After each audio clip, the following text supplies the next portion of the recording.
দেখা গেছে ছেলেগুলা সব শিক্ষিত হয়েছে, কিন্তু জানাজা পড়ানোর মতো একটা ছেলে তৈরি হয়নি। মেয়েগুলা সব ভালো ভালো উচ্চশিক্ষায় শিক্ষিত করছে, মাকে গোসল করানোর মতো একটা মেয়ে উপযুক্ত হয় না। তাহলে প্রতিবেশীর হক আদায় কি দিয়ে করবেন বলেন? আমার সেই যোগ্যতা থাকতে হবে, আমাকে সেই গুণগুলো অর্জন করতে হবে। যেহেতু আমি মানুষ, যেহেতু আমি কি মানুষ, আমি পশু না, আমি জঙ্গলার জানোয়ার না, আমি হিংস্র একটা জানোয়ার না। আমার মৃত্যুর পরে যেমন গোসল আছে, জিন্দা অবস্থাও গোসল আছে। আমি ভূমিষ্ঠ হওয়ার পরে আমার পূর্ণ 2-3টি বছর গোসল করাইছে আমার মা বাবা দাদা দাদিরা, গোসল করায় নাই?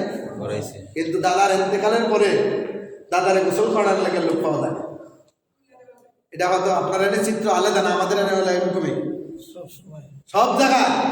তার কারণ কি, আমরা দুনিয়াকে নিয়ে খুব ব্যস্ত হয়ে গেছি। দুনিয়ার কাজ মনে হচ্ছে আমাদের এটাই সবচেয়ে বড় কাজ। কিন্তু আপনারা যে 3 বছর গোসল করাইলো, যে মা আপনারা কয় বছর গোসল করাইছে?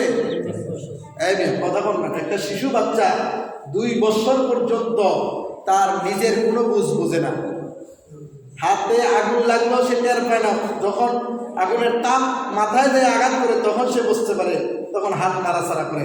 নাড়াচাড়া কইরেও 3-4 বছরের বাচ্চা আগুনে পড়েও মারা গেছে। 5 বছর 8 বছরের বাচ্চা পানি ফেরা মারা যাচ্ছে। এই 8 বছর পর্যন্ত আপনার মা শকুনের মতো 24 ঘন্টা পাহারা দিচ্ছে। কিন্তু আপনার মায়ের ইন্তেকাল পাশের ঘরে, কোন ঘরটায়?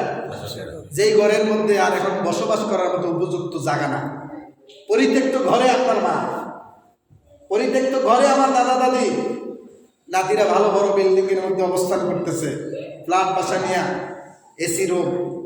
দাদার ঘরটা এখনো রয়েছে কি ওই যে ছোটবেলার মাটির ঘর দেখছি, 50 বছর পরে এখনো দাদার অবস্থা পরিবর্তন হয় নাই। তাইলে দাদার পরিবর্তনের জন্য দায়ী কে? আমরা। আমি মানুষ হওয়ার জন্য আমার দাদা দাদি আমার পেছনে মেহনত করলো। আমার মা প্রতিদিন রাতের বেলা উঠে আমার খাবারের জন্য ব্যবস্থা করলো। হোয়াটসঅ্যাপ করে যে বিছানাটা বিছাইছে, এই বিছানা কি রাখছে না বিছানা পরিবর্তন করছে? পরিবর্তন করছে। কতবার করছে একটু খোঁজ নিয়ে দেখেন ঘরে গিয়া। আমার মা প্রতিদিন আমার জন্য কতবার পরিবর্তন করছে। নিজের বাচ্চা দিয়ে পরীক্ষা করবেন, আজকে গিয়ে গণা দিবেন কয়টা কাপড়, কয়টা তেনা ন্যাকড়া তারের মধ্যে গ্যাসের সিলিন্ডারের মধ্যে দিয়ে রাখছে শুকানোর জন্য, তখন বুঝতে পারবেন আপনি ওই দিন কি অবস্থা করেছিলেন। কিন্তু আমাদের এগুলা আর আজকে খেয়াল নাই। আমরা এখন মোটামুটি হয়ে গেছি এমন একটা নওয়াবজাদা রসুল্লাহ খান, আমরা এমন অবস্থায় চলে গেছি। বিশ্বাস করেন, এই বিষয়বস্তুগুলো যদি জাতি জানতো, বুঝতো, তাহলে আমাদের ঘরে আজকে এত অশান্তি থাকতো না, আমাদের প্রতিবেশীগুলো এত অসহায় হতো না, আমাদের প্রতিবেশীগুলো আজকে অনেক শান্তিতে থাকতো। আপনি এমন একটা জীবন গঠন করেন, কবি বলেছেন, এমন জীবন করিয়ে গঠন, মরিলে তুমি হাসিবা তুমি কাঁদিবে ভুবন। এমন জীবন করিও না গঠন, এমন জীবন করিও না গঠন, মরিলে তুমি কাঁদিবে তুমি হাসিবে ভুবন। এমন একটা জীবন গঠন করেন, মায়ের খেদমত করেন, বাবার খেদমত করেন, দাদা দাদি থাকলে তাদের খেদমত করেন, প্রতিবেশীর হক আদায় করেন, জানাজায় যেয়ে দাঁড়ান, কাফন দাফন করেন, কবরের কাজটা শেষ করেন, ওষুধের ব্যবস্থা করে দেন। আপনি যেদিন ইন্তেকাল করবেন, পাশের পাড়ের লোকগুলো আইসা দুঃখে দুঃখে দাঁড়ায় দাঁড়ায় কাঁদবে আর বলবে, ভাই তুমি যে আজকে চলে গেলা আমার খবরটা কে করবে? তুমি যে আজকে চলে গেলা, আমি যে অসহায় ছিলাম, আমার মাথায় পানি দিছে তুমি, তোমার জন্য সেই ভাই কাঁদবে। তাহলে তোমার জীবনটা হাসবে, তুমি মরে গিয়েও শান্তি পাবা, মরে গিয়েও তুমি সুখী হবা, কবরে যাওয়ার পরেও তুমি শান্তিতে থাকতে পারবা। আর তুমি লুটতরাজ করে বেড়াও, ডাকাতি করো, চুরি করো, বান্দরামি করো, আর অন্য বাসায় আর বললাম না আর কি, সব কাজ তোমার দ্বারা হয়। তুমি যেদিন ইন্তেকাল করবা, এই দিন যখন পাশের বাড়ির দ্বারা শুনবে অমুকে মারা গেছে, তবে আলহামদুলিল্লাহ, দেশটাতে তুমি শান্তি করছো, কারণ তার অত্যাচারে আমরা দেশে কেউ শান্তিতে থাকতে পারে নাই। বলবে কিনা বলবে? তাহলে কোন জীবনটা গঠন করবেন? যেই জীবনটায় আপনি মরে যাওয়ার পরে আপনার প্রতিবেশীরা আপনার জন্য আফসোস করবে, আপনার জন্য চোখের পানি ছাড়বে, আপনার জন্য কথা বলতে পারবে না, ওই দিন জানাজার সামনে দাঁড়ায় কথা বলতে পারবে না। আর আজকে আমরা দেখছি জানাজার মাঠে দাঁড়ায় নেতারা হাসাহাসি করে, আরেকটারা মোবাইল চুরি করে। আপনার এই যে মুজাফফর নেতার ইন্তেকালে জানাজার সময় কয়শো মোবাইল হারিয়েছে বলতে পারবেন? বলতে পারতেন না। জিগাইলাম আমি দাদা শ্বশুরে শাকতলা, কি নাম, শেখ মুক্তিযোদ্ধা হ্যাঁ শামসুল হক, ভাই আমার মোবাইলও নাই। মুক্তিযোদ্ধার কমান্ডার এবং মোটামুটি অনেক দায় দায়িত্ব নিয়ে সমাজে কাজ করে। মুজফ্ফরে জানাজা গেছে, কি নাই? আরে না, কথা বল না, কি নাই? মোবাইল নাই। তাহলে জীবনটা কিভাবে গঠন করছো? তোমার জানাজা দ্বারা মানুষের কলিজার মধ্যে আঘাত লাগলো না, আরেক ভাইয়ের পকেট থেকে ফট করে মোবাইলটা নিজের নামে নিয়ে গেছে। তাহলে দেখা গেছে জানাজার মাঠেও কি যায়, কথা বল না, চোর যাচ্ছে। তাহলে জীবনটা কিভাবে তৈরি করলো? একটা জানাজায় গিয়েও আপনার 5,000 টাকা, 10,000 টাকা, 2,000 টাকার লোভ সামলাইতে পারলেন না। একটা জানাজা থেকেও মোবাইল নিয়ে গেলেন। এখন বলতে পারেন হুজুর এই কথাগুলো আমাদেরকে বললে কি হইব? আমরা ধর করি নাই। আমি বললাম মেনে নিলাম, সাময়িক সময়ের জন্য আমরা করি নাই। কিন্তু আসমান থেকে ফেরেশতা এসে করছে না, কেউ কথা বলেন না, আসমান থেকে ফেরেশতা এসে করছে। আরেকটা জাতি আছে জিন, জিনে নিছে। অনেকে ভাবতে পারেন হ্যাঁ হুজুর জিনও তো হইতে পারে। জিনে কোনোদিন আপনার সম্পদ লুণ্ঠন করবে না, জিনে আপনার পকেট থেকে মোবাইল নেবে না, আপনার টাকা নেবে না, মিষ্টি দোকান থেকে মিষ্টি চুরি করবে না। কারণ জিন যদি কাজ করেও খায় মিষ্টি কিনে নেবে, চুরি করে নেবে না। কিন্তু আমরা মানুষ জাতি যারা রাসূলের আশিক বলে দাবি করি, আখিরি জামানার নবীর উম্মত বলে দাবি করি, তারাই আজকে এই কাজের মধ্যে বেশি লিপ্ত। আসেন আমরা একটু ফিরে আসি, আমাদের জীবনটা একটু গঠন করি। কি গঠন করা? চরিত্রটা একটু গঠন করি, নিজের চরিত্রটা একটু তৈরি করি। আমার সামনে লক্ষ কোটি টাকার সম্পদ থাকতে পারে, কিন্তু আমার ইমানের দাম বেশি। ইমানের দাম কি বেশি? পৃথিবীটা যদি কয়েক হাজার বারো বিক্রি করে যদি আপনার একটা পাল্লায় দেওয়া হয়, আর ইমানদারের শুধুমাত্র একবার কালিমা লা ইলাহা ইল্লাল্লাহু মুহাম্মাদুর রাসূলুল্লাহ যদি আরেক পাল্লা দেওয়া হয়, ওজন কোনটার বেশি? শুধু এটা এমনি মুখেই বললেন না, বিশ্বাস আছে? বিশ্বাস রাখতে হবে। পৃথিবীর সব সম্পদের কাছে আমার কিচ্ছু না, আমার ইমানের কাছে সব বিলীন হয়ে যাবে, কিন্তু আমার ইমান তাজা থাকতে হবে। আমার ইমানের বলে বলিবান হয়ে আমি যদি এই জমিনে কাজ করে যাই, আমার ইন্তেকালের পরেই জান্নাত দিবে কে? আল্লাহ। কথা বল না, জান্নাত দিবে কে? আল্লাহ। আপনারা ভাবতেছেন পীর সাহেব, আপনারা অনেকে ভাবতেছেন হয়তো পীর সাহেব দেওয়ার মালিক, অনেকে ভাবতেছেন হয়তো আমার খাজা বাবা, আমরা হুজুরে পীর সাহেব, আমার মা বাবা, কিচ্ছু না। মা বাবাকে দিয়ে আল্লাহ আপনাকে সৃষ্টির মতো দুনিয়া পাঠাইছে, সুখ দুঃখের মালিকই হচ্ছেন আল্লাহ। এমন জীবন করেন গঠন, যে জীবনটা আপনি মরে যাওয়ার পরেই দেখবেন হাহাকার জমিনে শুরু হয়ে গেছে, আহ কি লোকটা গেল, কোথায় চলে গেল, আল্লাহ তুমি তারা জান্নাত দান করো। এই কথাগুলো বলে কিনা বলে? কে বলবে এই কথাটা? যারা আপনার পরিচিত লোক, তাদের কাছে যদি আপনার নিরাপত্তা না থাকে, যারা আপনার পরিচিত লোক সে যদি আপনাকে ভালো না জানে, খারাপ জানে, যারা আপনার পাশে ছিল তারা যদি আপনাকে নিয়ামত মনে না করে, আতঙ্কিত মনে করে, তাহলে আপনি দোয়া পাবেন না বদুয়া পাবেন? এ কথা বলেন না, দোয়া পাবেন। দোয়ার কাজ করতে হবে, মায়ের খেদমত করতে হবে, বাবার খেদমত করতে হবে, প্রতিবেশীর হক আদায় করতে হবে। প্রতিবেশীর হক এমনভাবে আদায় করবেন, আপনি যেদিন চলে যাবেন, ঢাকা যাইতেও দেখা গেছে আমাদের অনেক হাজিদেরকে আমরা রাস্তায় আগায় দিয়ে আসছি হাইটা। আজ থেকে 20 বছর আগে যারা হজে গেছে তাদেরকে আমরা রাস্তায় মিছিল করেও দিয়ে আসছি। আর আজকে হাজিরা যায়, বড় খবর পাওয়া যায়। কারণ এক সময় মানুষকে দাওয়াত করতো, বলতো, জানাইতো, প্রতিবেশীর হক আদায় করতো। আর আজকে টাকা হয়েছে, টাকা হওয়ার কারণে দেখা গেছে 3-4 বার হজ করে আসছে, কিন্তু প্রতিবেশীর কেউ জানে না। হুজুরের দাওয়াত দিয়ে 3 নম্বর হজের রকম লাইন, মানে এটা বুঝাইতেছে হুজুর আমি 3 বার হজ করেছি। কতবারটা?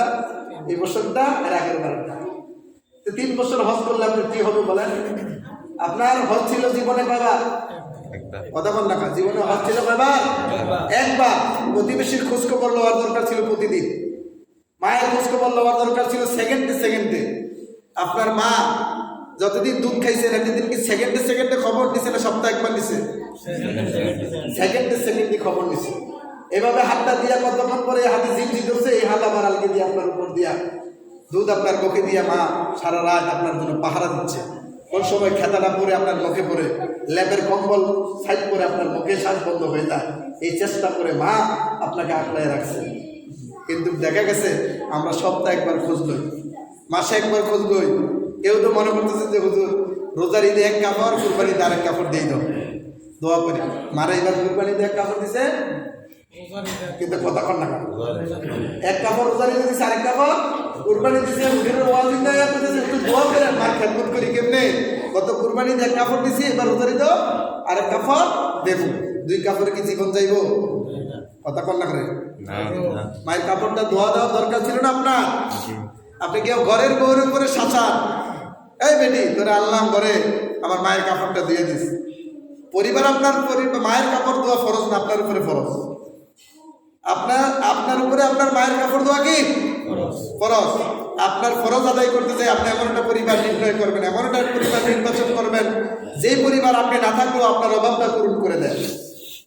আপনি আনছেন যে একটা খাল্লা বান্ধব যেটা ঘরে থাকে না, তা আপনার খেদমত তো করেন, আপনার পরিবারের খেদমত করবো কোন দিন? কেউ কথা বল না। আমার খেদমত করলেই না আমার মায়ের খেদমত করবো। আমি তো ঘরে গিয়া পাই না, এমনি কো হে ভাই কিরে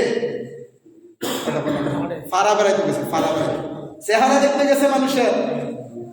নিজের ঘরে রাখবেন, নিজের পরিবারে দিয়া না পারলে একজন মানুষ নিবেন কাজের লোক। আপনার মা সেকেন্ডে সেকেন্ডে আপনার খোঁজ নিছে, সেকেন্ডে সেকেন্ডে আপনার নিচে হাত দিয়ে দেখছে আমার বাবা প্রস্তাব করছে কিনা, আমার বাচ্চারা ছেলেরা প্রস্তাব করছে কিনা, পায়খানা করছে কিনা। 5 বার পায়খানা করলে মা একবারও বিরক্ত হয় না। দুর্গন্ধের পাশে কেউ থাকে না, কিন্তু মা নাকেও হাত দেয় না যে বাচ্চার দুর্গন্ধ আসতেছে।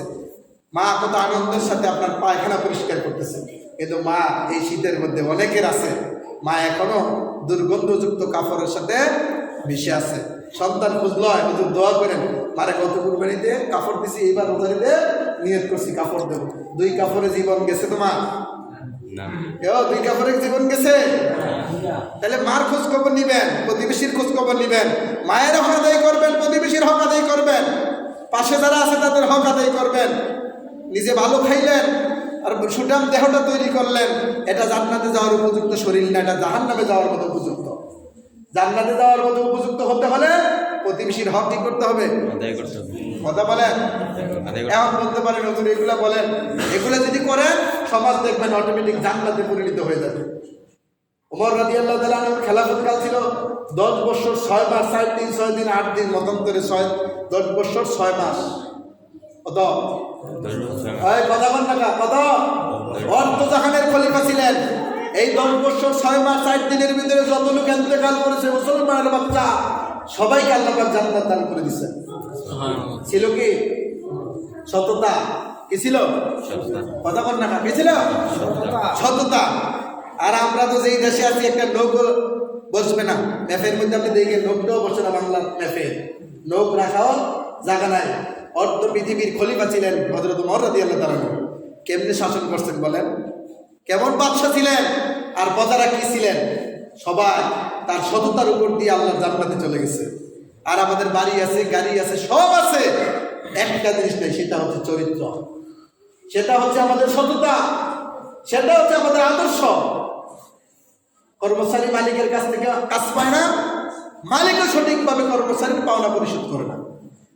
মালিক হয়ে গেছে বাটপার, এর জন্য কর্মচারী কি বাটপার। মালিক দেখে কাজ করা শুরু করছে, কোদাল হাতে নিছে, এর আগে বয়ে বিড়িটা আছে এই চিন্তা কর, মাইক করেন না। এটা আপনারা বলার জন্য না, কোরআন বলতেছে এই কথাগুলো।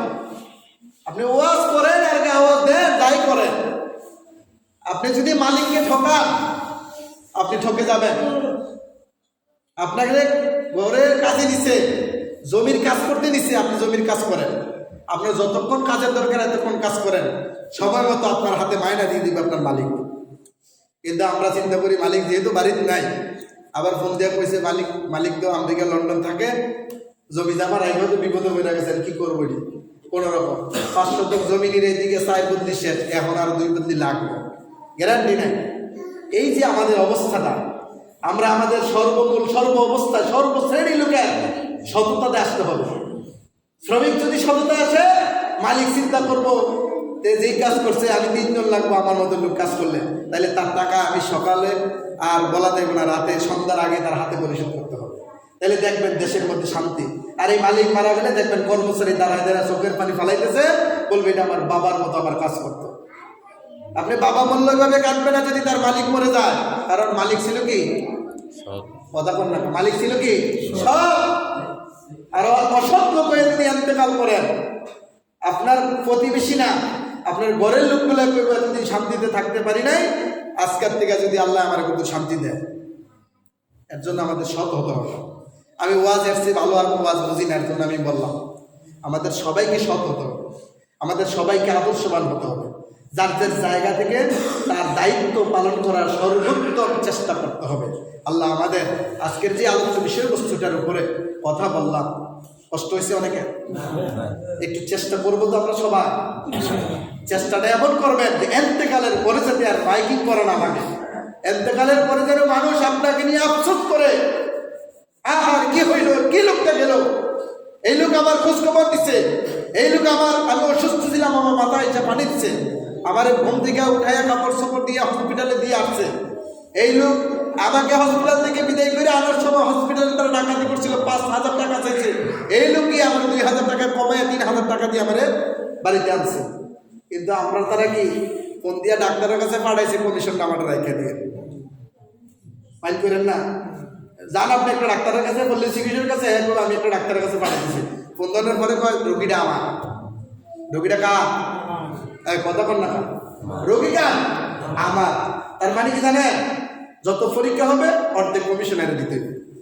লিখে রাখছে অমুক ডাক্তারের নামে এই রোগী, সন্ধ্যাবেলা গিয়ে স্যার 5টা রোগী পাঠাইছে, কি খাইছে, কমিশন খাইছে। কমিশন খাও নাই, কমিশন খাও নাই। কুকুর যেভাবে নিকৃষ্ট জিনিসগুলা ডাস্টবিনের ময়লাগুলা খাইছে, তুমি মুসলমানের সন্তান এর চেয়ে আরো নিকৃষ্ট খাবারটা খাইছো। তুমি তোমার উপকার ছিল, তোমার কাজ ছিল এটা, এই রুগীটা আমার, এই রুগীটা আমার মহল্লার, এই রুগীটা আমার প্রতিবেশী, স্যার কমায়া পরীক্ষায় যদি 500 টাকা আসে 250 টাকা রাখবেন, 250 টাকা আমার ডিসকাউন্ট দিয়ে দিবেন, আমারে দেওয়া লাগবে না, তার বিনিময় আমাকে দেওয়া লাগবে না, আমার বিনিময় আসবে কার কাছ থেকে, আল্লাহর কাছ থেকে, আল্লাহর কাছ থেকে। আমরা বলতে এই রুগী আমার, তো ডাক্তার কর্তৃপক্ষ মনে আবার জিজ্ঞাসা করে ফাটি কেমন, ফাটি হিডা বুঝছেন তো, কোনটা জমি বিক্রি করে বাবাকে হসপিটাল থেকে আনতে হয়, মাকে আনতে হয়, হসপিটাল একবার নিয়ে ঢুকাইতে পারলে আইসিইউর ভিতরে রেখে 3 দিনে মরা, 3 দিন আগে মারা গেছে, এরকম ইতিহাসের পাতায় আছে, অস্বীকার করার কিচ্ছু নাই। তা আপনি ইন্তেকালের পরে আপনার জন্য জাতি দোয়া করবো না বন্ধ করবো, করবো, কেউ কথা বল না, জাতি আপনার জন্য কি করবো, দোয়া করবে, আপনার দাঁড়ায় দাঁড়ায় অভিশাপ দিব। এর জন্য সচেতন হতে হবে।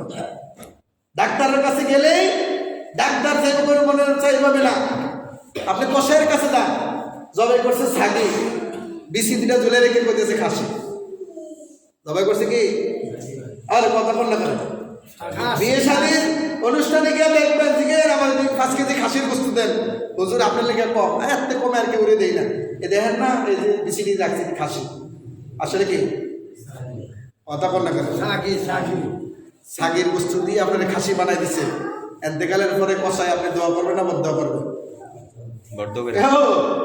কথা বল না, ফ্রিজের বস্তু নিয়ে বেসছে কষাইরা, মরা গরুর বস্তু নিয়ে বেসছে, ইতিহাস আছে, চুরির গরু রাতের বেলা জন্ম করছে গরম, কারেন্টের বেলা মধ্যে বাইন্দ শাস্তি দিচ্ছে, এরকম রেকর্ড আছে জমিনে।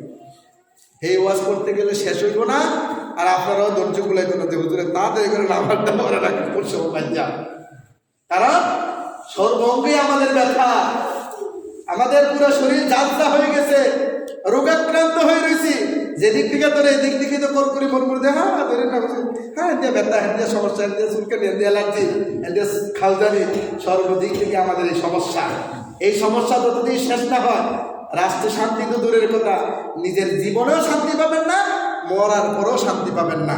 শান্তি যদি চান, নিজের ভিতরে সততা আনেন, রোগী পাঠাবেন, আমাকে কমিশন দেওয়া লাগবে না, ওনার প্রতি সহযোগিতা করবেন, গরিব মানুষ 500 টাকা কম রাখবেন, আমি যতদিন বেঁচে থাকি আমার যত রোগী যায় আমার প্রতি কোনো কিচ্ছু করা লাগবে না, তার জন্য একটু যতটুকু স্যাক্রিফাইস করার দরকার এতটুকু করবেন, মরে যান উনি আপনার জন্য দোয়া করতে থাকবে এখান থেকে বৈশা, আল্লাহ আমার ডাক্তার ইন্তেকাল করছে, তুমি তার জান্নাত দিও। কারণ আমার ছেলে আমার খোঁজ নেয় না, ডাক্তার আমার রোগীর কাছে পাঠাইয়া, ডাক্তারের কাছে পাঠাইয়া আমার অসুস্থতার সব শেষ কইরা আমার সুস্থতার জন্য দোয়া করছে, এই লোক নাকি মারা গেছে, দোয়া করবো কিনা?